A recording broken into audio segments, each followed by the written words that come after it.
മൂന്നാറിൽ നിരാഹാര സമരമിരുന്ന ഡീൻ കുര്യാക്കോസ് എംപിയെ ആരോഗ്യനില മോശമായതോടെ ആശുപത്രിയിലേക്ക് മാറ്റി. നിരാഹാര സമരം 3 ദിവസം പിന്നിട്ടപ്പോഴാണ് എംപിയുടെ ആരോഗ്യനില മോശമായത്. മൂന്നാറിലെ വന്യജീവി ആക്രമണത്തിൽ ഫലപ്രദമായ ഇടപെടൽ ഉണ്ടാകാത്തതിനെതിരെ ഇടുക്കി രൂപതയും രംഗത്തെത്തി. ഇതിനിടെ മതപ്പാടിലുള്ള പടയപ്പ നെയ്മക്കാട് എസ്റ്റേറ്റിൽ തീറ്റിയെടുക്കുന്ന പുതിയ ദൃശ്യങ്ങൾ 24-ന് ലഭിച്ചു. മൂന്നാറിലെ പടയപ്പ ഉൾപ്പെടെയുള്ള അക്രമകാരികളായ കാട്ടാനകളെ പിടിച്ചുമാറ്റുക, RRT സംഘത്തെ വിപുലീകരിക്കുക, സുരേഷ് കുമാറിനെ കൊലപ്പെടുത്തിയ കാട്ടാന ഏതെന്ന് കണ്ടെത്തുക എന്നീ ആവശ്യങ്ങൾ ഉന്നയിച്ചുകൊണ്ടാണ് ഡീൻ കുര്യാക്കോസ് എംപി മൂന്നാറിൽ നിരാഹാര സമരം തുടങ്ങിയത്. ഷുഗർ കുറയുകയും നെഞ്ചുവേദന അനുഭവപ്പെടുകയും ചെയ്തതിനെ തുടർന്നാണ് ഡീൻ കുര്യാക്കോസ് എംപിയെ പോലീസ് എത്തി സമരപന്തലിൽ നിന്ന് മാറ്റിയത്.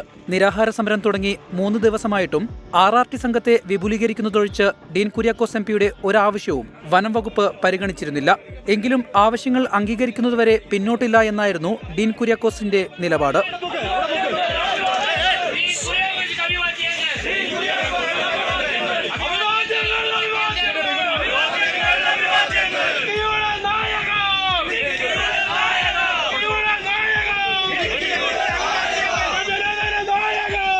ജനങ്ങളുടെ സ്വത്തും ജീവനും സംരക്ഷിക്കാനുള്ള ഉത്തരവാദിത്തമുണ്ടെന്ന കാര്യം കേന്ദ്ര സംസ്ഥാന സർക്കാരുകൾ മറന്നുപോകരുതെന്ന് ഇടുക്കി രൂപത ബിഷപ്പ് മാർ ജോൺ നെല്ലിക്കുന്നിൽ പറഞ്ഞു.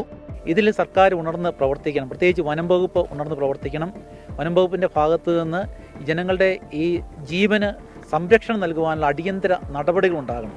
ജനവാസ മേഖലയിൽ പ്രകാരം വന്യമൃഗങ്ങൾ ഇറങ്ങി വരാതിരിക്കുവാനുള്ള നടപടികൾ, ശാസ്ത്രീയമായ നടപടികൾ ചെയ്യുവാനായിട്ട് അതിനുള്ള മുൻകരുതൽ എടുക്കുവാനുള്ള ഇച്ഛാശക്തി ബന്ധപ്പെട്ട സർക്കാരുകൾ, കേന്ദ്ര സംസ്ഥാന സർക്കാരുകൾ കാണിക്കണം.